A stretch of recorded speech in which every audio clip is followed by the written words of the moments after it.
The Politicrat Daily Podcast is now on Pandora. It's great to be part of the Pandora family. You can listen to this podcast right now on Pandora or wherever you get your podcasts. So please subscribe and thank you for your support. Look, thousands of Americans are dying a day. Our lives have been turned upside down, and they're doing nothing in Washington. David Perdue had his chance, but he was too busy looking after his stock portfolio. And now he's blocking relief for the rest of us.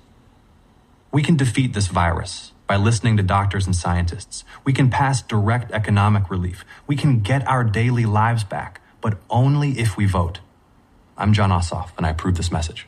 People sometimes ask me why a pastor would decide to run for the U.S. Senate. My answer is simple. I've always felt that my impact does not stop at the church door. That's actually where it starts. And I love this country and believe that what makes America so great is that we've always had a path to make it greater. I'm Raphael Warnock, and whether you congregate in a church, synagogue, or at kitchen tables across Georgia, we can all agree that Washington could use some moral leadership. That's why I approve this message.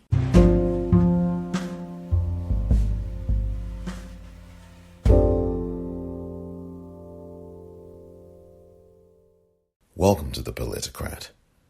I'm Omar Moore. It is Wednesday, December the 30th, 2020. On this edition of the Politicrat, the three most significant news stories of 2020. Rose Scott of WABE Radio in Atlanta, the NPR affiliate, and myself will be here to talk about the three most significant news stories of 2020. She will pick three, and I will pick three. And we will also talk about the person or persons whose passing away in 2020 impacted us the most.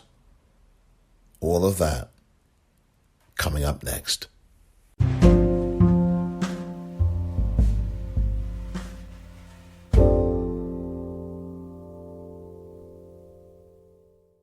I have the real pleasure and honor on this edition of the Politicrat Daily Podcast to reintroduce to you someone who has been a guest before. And in the recent past, indeed, it is Rose Scott, none other than the incomparable Rose Scott. She's the Emmy award-winning and Murrow award-winning journalist, broadcaster, and she can, of course, be found on WABE Radio in Atlanta, Georgia, the NPR National Public Radio affiliate. She has a wonderful show on there called Closer Look with Rose Scott. And she's with me here again. Rose, thank you so very much indeed. Omar, it's a pleasure. How are you? I'm very well, and yourself? I'm ready for 2020 to go kick rocks, and I'm ready for 2021 to, magically everything won't get fixed, but at least it's always nice to think of a new year as a clean slate, Absolutely. I totally agree with you. And we are here, you and I, to talk about what for us were the most significant news stories of 2020. We will each give our three stories, one after the other. We may have a little discussion on each of those. And also we'll talk as well about a story, a person or someone who impacted us, who is no longer here, who passed away during this calendar year as well. I just want to say to those listening that Rose and I have not had any discussion about our specific choices. So this is going to be a bit less scripted than perhaps Rose might be used to as an award-winning broadcaster. So I just want to let the audience know that we're going to just do what we can here and just have some conversation about our choices. Rose, would you like to go first, or should I go first? You go first. All right. Put me on the spot there. Well, you were like that, so let's do that.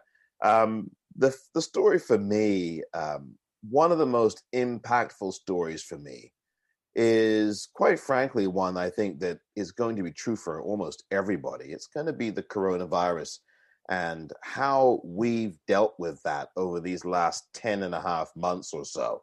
The coronavirus pandemic hit the United States, I'd say in earnest, it hit in late February, the 29th of February, a leap day specifically, that I always will remember because that was the first time news came out that someone had actually passed away from the coronavirus up in Washington, in Kirkland, Washington, in a nursing home. That was where the first death had been at least officially reported. And, the virus has been with us now for 10 months. And the thing, Rose, that really, really affects me, and I'm sure affects you, is the fact that not only have so many hundreds of thousands of people now died from this virus, but it's also how the federal government, Donald Trump et al., have handled this. And also a number of the governors, particularly the Republican governors in a number of states, have also dealt with this, that have actually, I think, exacerbated the amount of loss of life, to say the very least. So that's my number one story of the first of the three. That has left a profound change in the way we lead our lives. All of us have been touched by this story, by the virus. We probably know somebody or know of people who've had it, who have it. Maybe we ourselves may have had it. Listeners may know someone who in their family has had it or passed away from it. So that's the story for me, Rose. That is one of the biggest three stories of 2020. Okay. Well, I definitely know that we agree in terms of obviously this one, because the coronavirus, the pandemic, and then how the nation responded, I think, from a public health policy standpoint as well. So I lump all those in as like my top story. And I think for a lot of people, depending on where you lived in the nation, messaging was so important. I think for some people who just sort of follow whatever the elected leaders tell them, that is gospel for them. Whether and that could be local and it could be the White House. But I do think a majority of the nation, I do believe a majority of the nation did want to follow the science, did want to follow what the health experts were saying, what the infectious disease experts were saying. I'm not a mechanic. Do you want me working on your car? Probably not. So for me, it was the coronavirus, and then how this nation responded. And I know for a lot of people, it was disappointing. And I talked to a lot of people. It was disappointing. I understand about the economy being a big part of it. Folks have to work. I get that. Folks need to work. But if your population is dying off, there won't be no folk to work, right? So I think that for me, the virus, obviously, but then how this nation from a government standpoint, how they responded was really telling. And you can go either way you want with that. So yeah, for me, because you're right, 300,000 plus lives were lost. And how many hospitalizations? Now we're hearing that most states do not have enough ICU beds. Here in Georgia, we are turning one of our World Congress, called the Georgia World Congress Center, which is a big convention center in a sense. And, they're going to be housing like an overflow. So what does that tell you? That even in December, this is where we've come. I remember back in February when I think we only had less than 5, confirmed cases in this country. Maybe 10. I'm not sure, but it was definitely less than 15. And then now here in December, how many confirmed cases? Right. Oh, yes. Millions upon millions upon millions. So yeah. Mm-hmm. Yeah. And to add to what you also said, We were going as recently as this month and prior months, up 1 million cases in less than 5 days. I mean, 1 million more people infected with this virus in less than 5 days. I mean, this is, we are going through some real hell with this virus. Yeah. And so I know I'm with you 100% on that, Rose. So you agree with me on that story. Is that yours, or is that just you responding to my story? No, that's mine. That's. I mean, I have my 3 right here. But right. that was the first one. I mean, I can't imagine if you ask anybody. Well, maybe there are people out there. I don't know. Maybe some people say no, it was the election, but we don't normally have a pandemic in this nation. Right. So usually you want to go with the unprecedented. So I went with that. Absolutely. Should I go again first, or would you like to this time? No, go ahead. This is All fun. right. Okay, Back great. And I appreciate this. I know the audience, I'm sure, who are listening have their ideas too, but I would think that pretty much everybody listening would agree with us that the coronavirus pandemic is really the number one story. There's no question about that in my mind, at least. I'm pretty confident that we can say that here. Well, the number 2 story of significance for me in 2020, Rose, it's a close call here, but I'm going to say the Black Lives Matter movement and the way that the movement mobilized in some really powerful ways, and not just in the United States. This is all over the globe. And of course, the touchstone for this was the execution of George Floyd, a young Black man who there was some dispute as to whether there was some kind of counterfeit bill. It really doesn't, quite frankly, matter what the situation was. Everybody listening knows that George Floyd should still be alive today. There is absolutely no reason on God's green earth why Minneapolis police officers should have murdered him, executed him, with one of them in particular, with his knee on the neck of this young man for almost 10 minutes. So, that's really the touchstone of this. And the way that this movement became, I think, a political movement, and I think it's going to continue to have effects on the way the political apparatus, in terms of some of the elected officials and how they behave and how they respond, at least in this short term, Rose, are going to react to things. I know there's been some pushback with some people in some of the political parties, but there's no question in my mind, Rose, that this movement, mobilizing different ages, generations, races, genders, all kinds of people all over the world, made a major impact. There were some changes that were made. Some people may call them symbolic or cosmetic.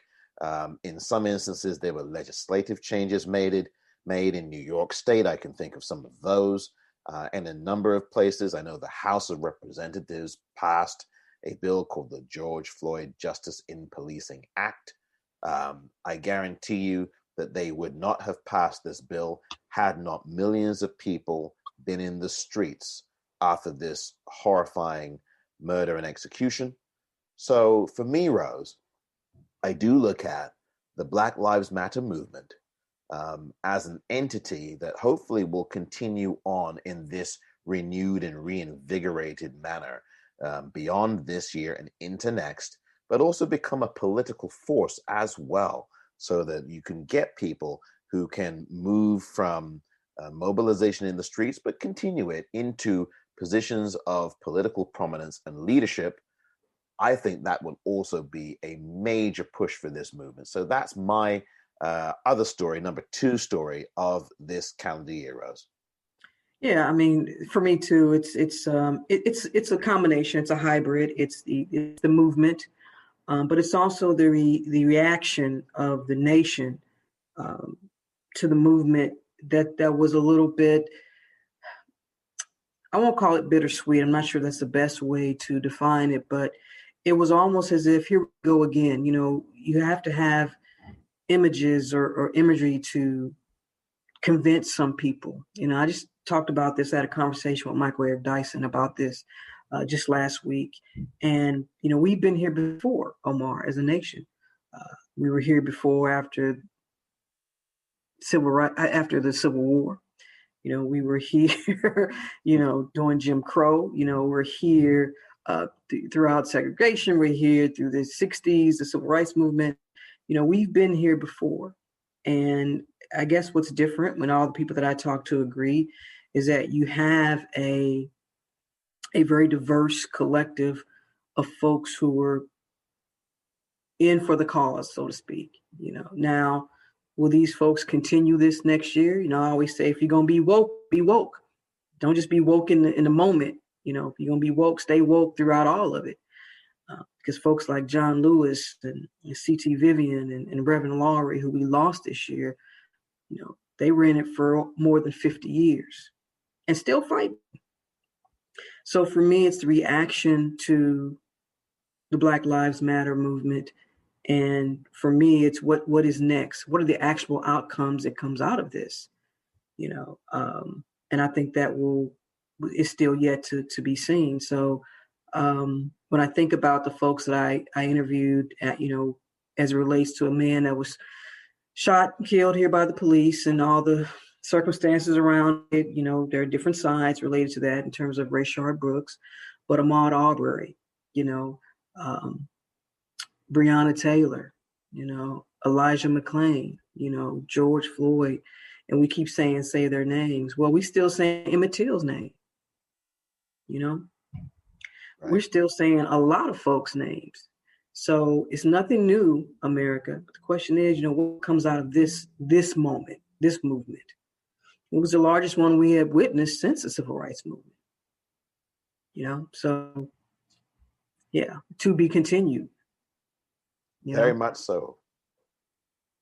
Very much so. And you said it in the way you always do, clearly and declaratively, and in the excellent way you always do, Rose. One of the reasons I have you on here. And I think the component that you add is so important, because it's one thing to have a movement.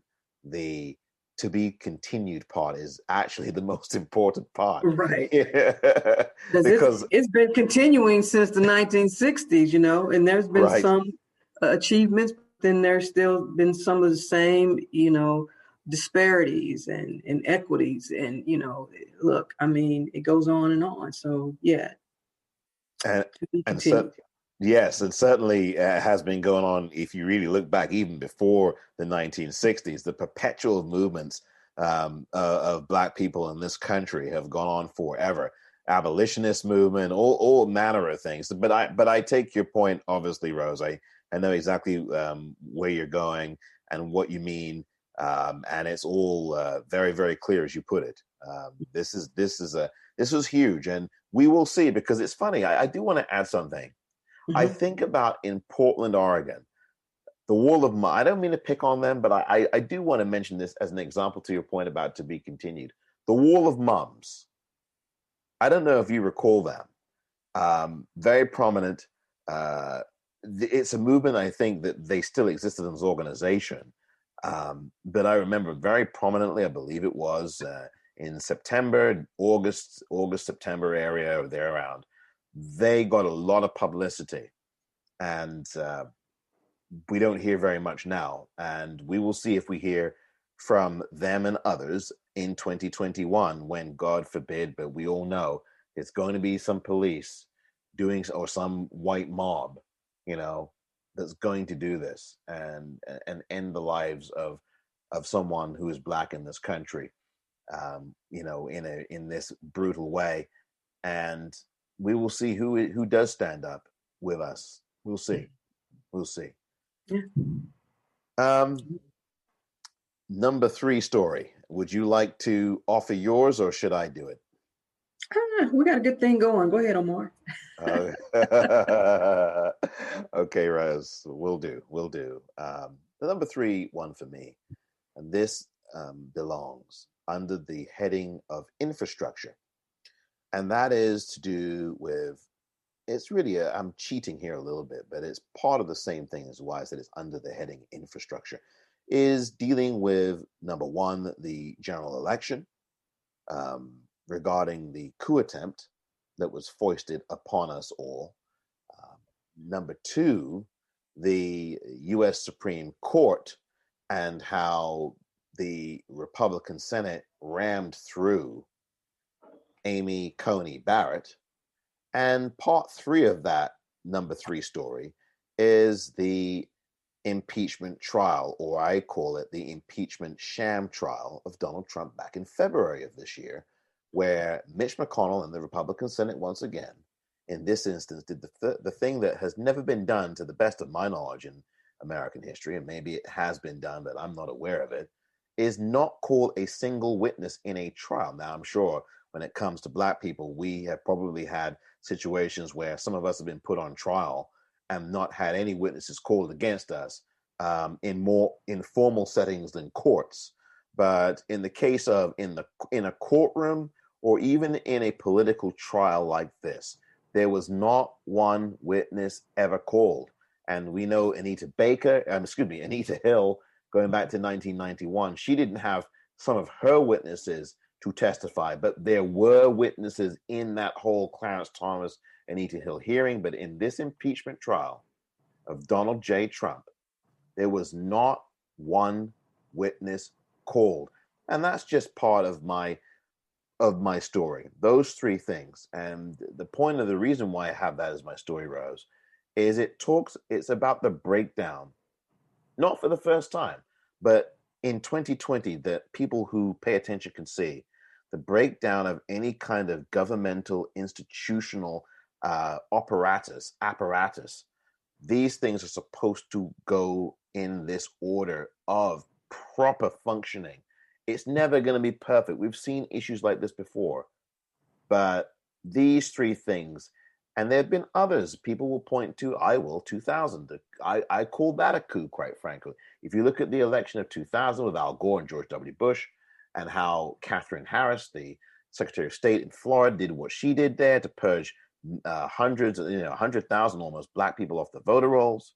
Jeb Bush and his role as Florida governor, and then the U.S. Supreme Court in 2000 that told Florida to stop counting votes. You could agree or disagree with me that is a coup. This was a blatant coup attempt. Florida was closer in 2000. This was with states in 2020, Rose, that were not close contests, generally speaking.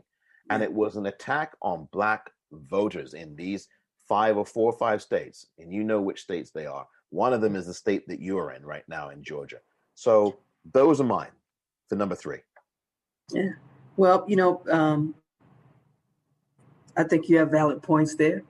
I think what's going to be interesting before I get to my number 3 is, obviously all eyes will be on Georgia next Tuesday. By the way, I'll be hosting NPR's national coverage. So hopefully they'll carry it out there at KQED. So, for me, my number 3, Omar, is again, it's a collective. It's more of it's not a person. It's I guess it's more of a thing, and that's the human spirit. Because we saw a lot of people show compassion and humanity to help others, not just with the coronavirus, but all of the tentacles are tied to it. A lot of people needed food. A lot of people needed shelter. And so I take those folks and I take the health care folks on the front line, to all of them, they deserve some recognition. I can't imagine what it's like to go into an environment every day where you're surrounded or potentially surrounded by death. I talked to many physicians and nurses about this. I talked to people who contracted the virus and how scared they were. And all of them talked about how blessed they felt I'm trying to keep my cat from jumping up on the in front. You see his tail? Yes. That's all right. So, they all talked about how grateful they were to the medical and support staff that helped them while they were, in the hospital. There's a college president here of Advent Scott College who contracted the virus and who was in ICU for a while. And she talked about how grateful she was to the medical staff. I talked to people who, talked about the fact that they needed food and that they needed assistance and how local organizations came together. So to me, it's the human spirit, we all have, I think, that thread of compassion and humanity within us. The question is, do we show it? Do we exercise it? So for me, yeah, that's my number 3, human spirit. And I really do think that the choice that listeners that you've just heard from Rose is, I think, it says it all. I think that the human spirit is, yeah, I totally agree with you. That's probably the best choice of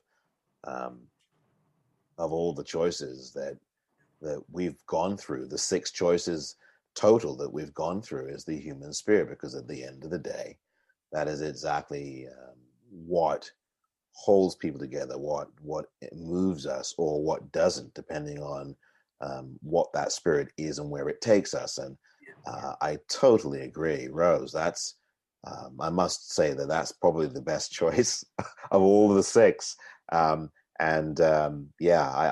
couldn't have put it any better than you. And you, as you point out, you have interviewed a lot of people around these things. And the other thing, and I think you touched on it a little bit earlier, perhaps, mental health. I think that that is going to be part of that too, and it continues to be. And we don't talk about mental health enough in this country, not nearly enough here in the United States, and particularly, quite frankly, men largely often do not deal with this, and there's a cost to that too. But in terms of what you said about the human spirit, right on target. I totally agree.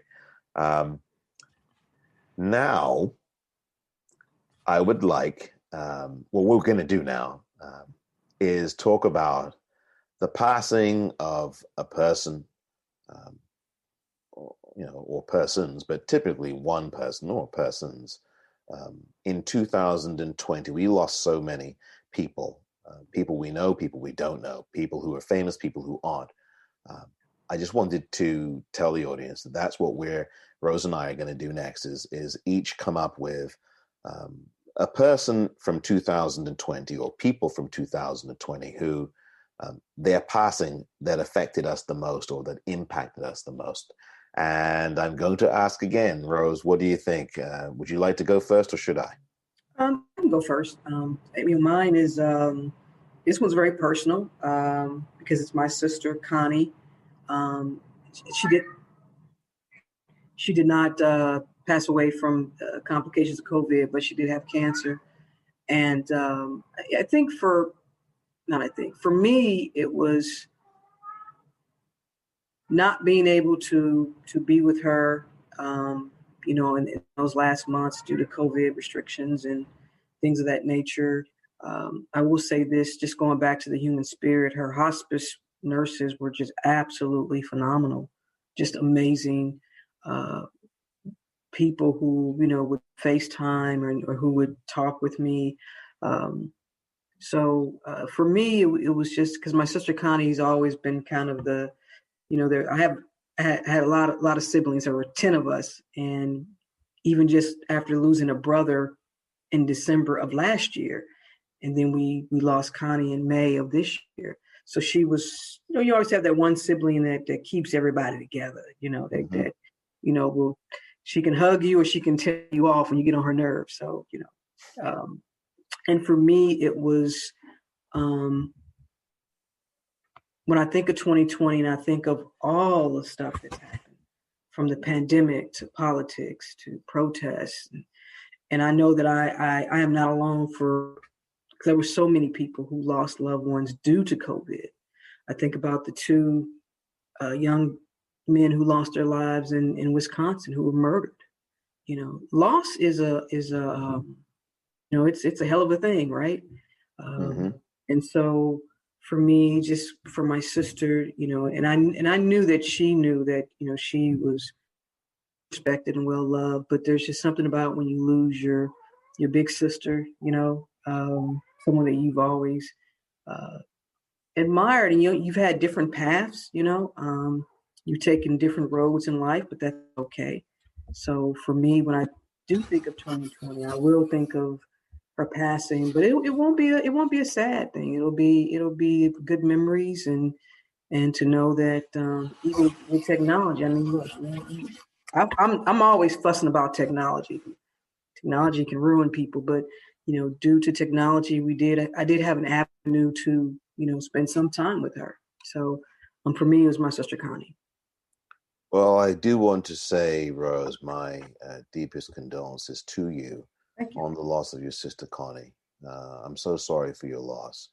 And may her memory be a true and sincere, loving blessing to you and to the rest of your family. And I'm really sorry also for the loss of your brother from the prior year.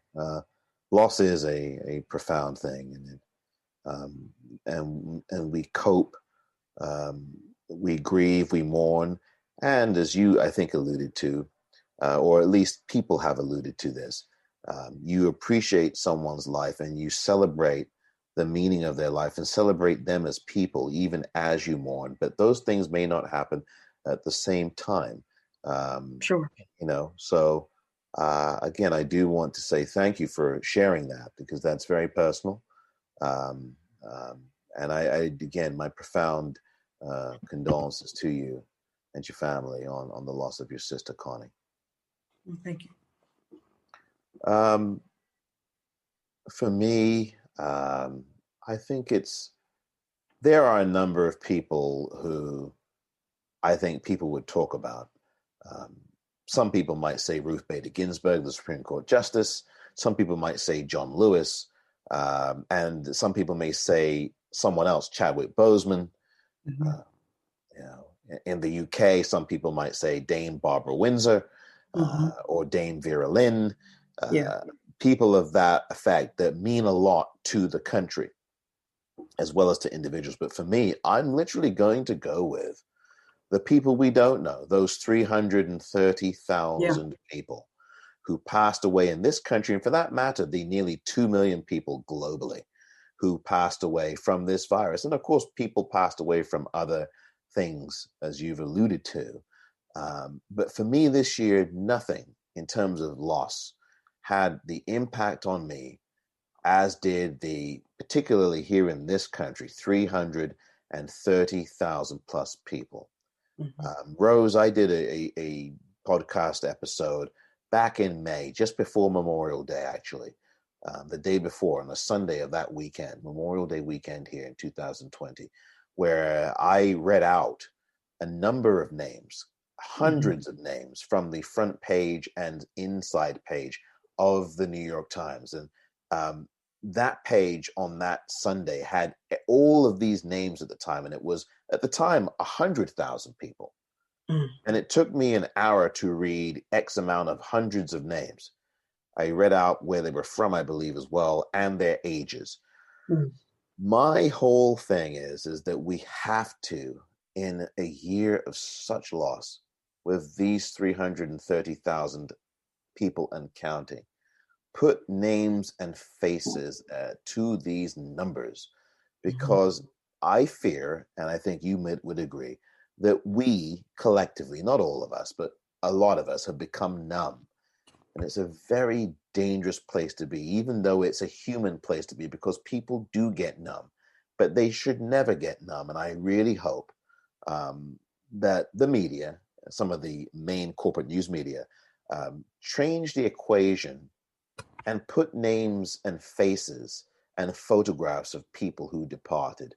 So for me, Rose, nothing was more devastating to me than the fact that 330,000 plus people have died and left us this year alone. Yeah. From coronavirus. That's my number one in terms of the impact of people who have passed away.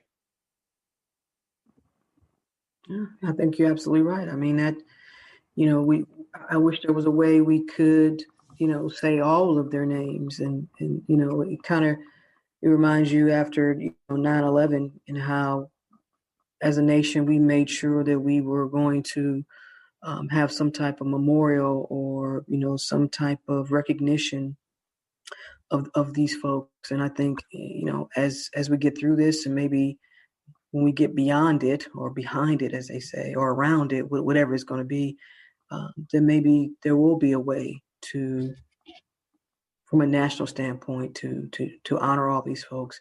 Maybe a memorial somewhere that has all their names, engraved, or even if it's something digital, that's where technology comes in, right? It sure does. So, yeah. Mm-hmm. Yeah.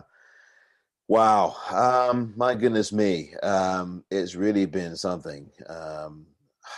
What a year we've had. What a year this planet has had. And I know some people would talk about the general election and the triumph of Joe Biden and Kamala Harris, but to me, I think the choices that we have both talked about, I think are quite larger and even more important, I think, because we have to stay connected and rooted to these stories. These are profound stories. And I really want to thank you so very much for your time, Rose, and for being here, for coming on. It's just an honor again.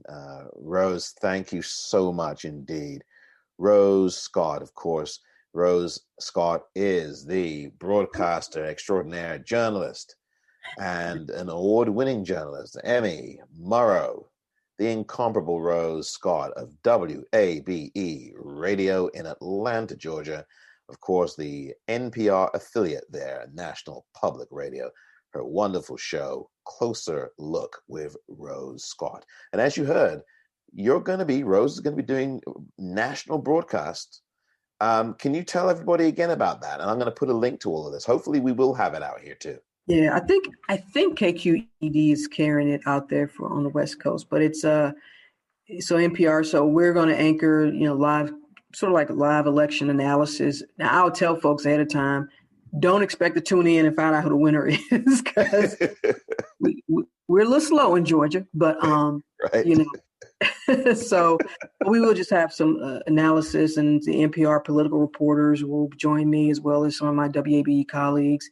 It'll be from 8 to 10 Eastern Standard Time, Tuesday, January 5th. And if it's not being carried in your area, then you can always log on to wabe.org that night and catch it. And we'll also be Facebook Live too. So I'll have to wear a nice sweater and, I guess, comb my hair or something like that, Rose, I'll definitely be watching, and listeners, I hope you do listen or watch on, and I will remind people in subsequent episodes to this about your show and your broadcasting. Thank you for doing such an excellent job this year in journalism and what you do, and I really am honored to have you on. Thank you for being with me for this particular edition of the Politicrat Daily Podcast. Thank you again, Rose. Thank you so much, Omar. I really, really appreciate it. And here's to 2021. It may not be easy, but hopefully it'll be better than 2020. Absolutely. Thank you so much. All right. Take care. Happy New Year. Happy New Year to you. Bye-bye. Bye-bye.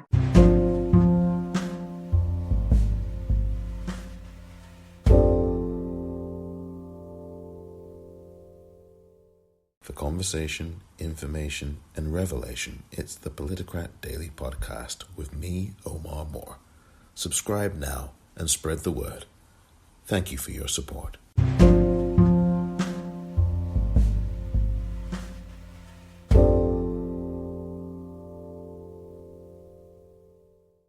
very special thanks once again to Rose Scott.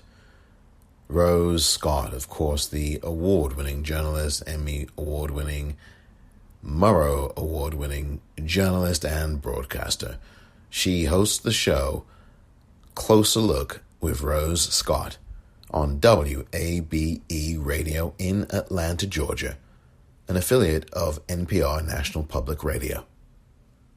As you may have heard, she will also be doing live coverage on Tuesday, January the 5th, 2021, of the Georgia runoffs, the 2 Senate elections that are coming up very soon. To those voters in Georgia, I hope you have voted already. And to those of you across the country, please phone bank and donate to the campaigns of Jon Ossoff and Reverend Raphael Warnock. And by the way, this was the 300th episode of the Politicrat Daily Podcast, and I am delighted to have got that far this year. For 300 consecutive days, there have been episodes of this podcast. I want to thank you very much for your support throughout this year, 2020. And these first 300 episodes. Really do appreciate your listening to this podcast. And thank you for the kind words that you've said about the episodes of this podcast. There is more to come in the remaining days, well, one more day of 2020, and also what's to come in 2021. The Politicrat aims to be better, and I aim to get better as well. I hope you continue to support this podcast. 300 episodes from now. It's a special milestone, 300, and it's one that I will say thank you to you for, because you are the reason why. Thank you so much for listening to this edition of The Politicrat. I'm Omar Moore.